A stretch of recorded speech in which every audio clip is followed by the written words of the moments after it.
Стихотворение «Снегирь».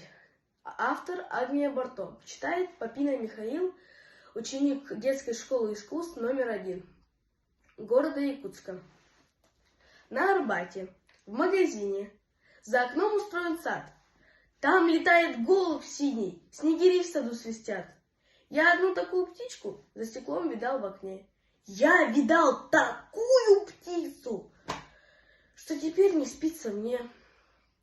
Ярко-розовая грудка, два блестящие крыла.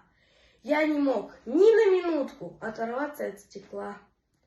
Из-за этой самой птицы я ревел 4 дня. Думал, мама согласится, будет птица у меня. Но у мамы есть привычка отвечать всегда не то. Говорю ей про птицу, а она мне про пальто, что в карманах по дыре, что дерусь я во дворе, что поэтому я должен позабыть о снегире. Я ходил за мамой следом, поджидал ее в дверях. Я нарочно за обедом говорил о снегирях. Было сухо, но галоши я послушно надевал. До того я был хороший, сам себя не узнавал. Я почти не спорил с дедом, не вертелся за обедом.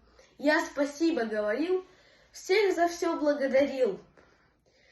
Трудно было жить на свете, и, по правде говоря, я терпел мучения эти только ради снегиря. Да чего же я старался, я с девчонками не дрался. Как увижу я девчонку, пригрожу ей кулаком, и скорее иду в сторонку, будто я с ней не знаком. Мама очень удивилась. Что с тобой, скажи на милость? Ты у нас больной? Ты не дрался в выходной? И ответил я с тоской. Мама, я теперь всегда такой. Добивался я упрямо, повозился я не зря. Чудеса, сказала мама, и купила снегиря. Я принес его домой, наконец теперь он мой. Я кричал на всю квартиру: у меня снегирь живой! Я им буду любоваться, будет петь он на заре.